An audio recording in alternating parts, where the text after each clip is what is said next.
ഇന്ന് ഞാനും യാസിയും ഒന്നിച്ച് കൊടൈക്കനാലിലോട്ടൊരു യാത്ര പോവുകയാണ്. ദൂരം കൂടുതലാണെങ്കിലും യാത്ര കുറച്ച് സുഖകരമായതുകൊണ്ട് തന്നെ ഞങ്ങൾ മധുരൈ കൊടൈക്കനാൽ റൂട്ടാണ് തിരഞ്ഞെടുത്തത്. ഈ കാണുന്ന കടയിൽ നിന്ന് ചായയും വടയും കഴിച്ചുകൊണ്ടാണ് ഞങ്ങൾ ഞങ്ങളുടെ യാത്ര തുടങ്ങിയത്. കുറെ നാൾക്ക് ശേഷമാണ് ഞാൻ ഇത്രയും ദൂരം വണ്ടി ഓട്ടിക്കുന്നത്. നീണ്ടു നിവർന്നു കിടക്കുന്ന റോഡായതുകൊണ്ട് തന്നെ എനിക്ക് വല്ലാത്തൊരു കോൺഫിഡൻസ് ആയിരുന്നു ഇവിടെ ഓട്ടിക്കാൻ. മനോഹരമായ കാറ്റാടിപ്പാടങ്ങളും കുന്നുകളും ഒക്കെ കണ്ടുകൊണ്ടായിരുന്നു ഞങ്ങളുടെ യാത്ര.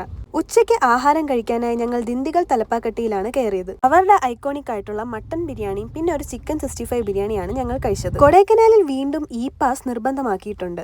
അതുപോലെ തന്നെ കൊടൈക്കനാലിൽ പ്ലാസ്റ്റിക് നിരോധനമുണ്ട്. വരുന്നവർ എന്തായാലും ഈ കാര്യങ്ങൾ ശ്രദ്ധിക്കണം കേട്ടോ. കൊടൈക്കനാലിലെ റോഡ് ട്രിപ്പ് തന്നെ വല്ലാത്തൊരു അനുഭവമായിരുന്നു. മൂടൽ മഞ്ഞും മഴയും കുന്നുകളും എല്ലാം കൂടി അടിപൊളിയായിരുന്നു. പ്രകൃതിയോട് വളരെയധികം ഇണങ്ങിച്ചേർന്നിരിക്കാൻ പറ്റിയൊരു സ്റ്റേ ആണ് ഞങ്ങൾ അവിടെ എടുത്തത്. കൂഗലിലുള്ള കോസി ക്യാപ്സ്യൂൾ ആണ് ഞങ്ങൾ എടുത്തത്. കൂഗൽ എന്ന് പറയുന്നത് കൊടൈക്കനാലിൽ നിന്നും 30 കിലോമീറ്റർ അകത്തോട്ടുള്ള ഒരു ഗ്രാമമാണ്. കൊടൈക്കനാലിലെ തിരക്കുകളിൽ നിന്നൊക്കെ മാറി സമാധാനം ആഗ്രഹിക്കുന്നവർക്ക് ഇവിടെ വന്ന് സ്റ്റേ ചെയ്യാം. അത്യാവശ്യം എല്ലാ സൗകര്യങ്ങളും ഈ ക്യാപ്സൂളിനുള്ളിൽ അവർ സജ്ജീകരിച്ചിട്ടുണ്ട്. രാത്രിയിലത്തെ ഭക്ഷണം ഞങ്ങൾ അവിടെ നേരത്തെ പറഞ്ഞിട്ടുണ്ടായിരുന്നു. യാത്രയുടെ ക്ഷീണം ഞങ്ങളെ വല്ലാതെ അലട്ടിയിരുന്നു. നാളത്തെ പ്ലാനിംഗ് ഒക്കെ എന്താണെന്നൊക്കെ തീരുമാനിച്ചിട്ട് ഞങ്ങൾ നേരെ കിടന്നുറങ്ങി. അപ്പോൾ ബാക്കി വിശേഷങ്ങളുമായി അടുത്ത വ്ളോഗിൽ കാണാം. അത്രേ ഉള്ളൂ. ബൈ.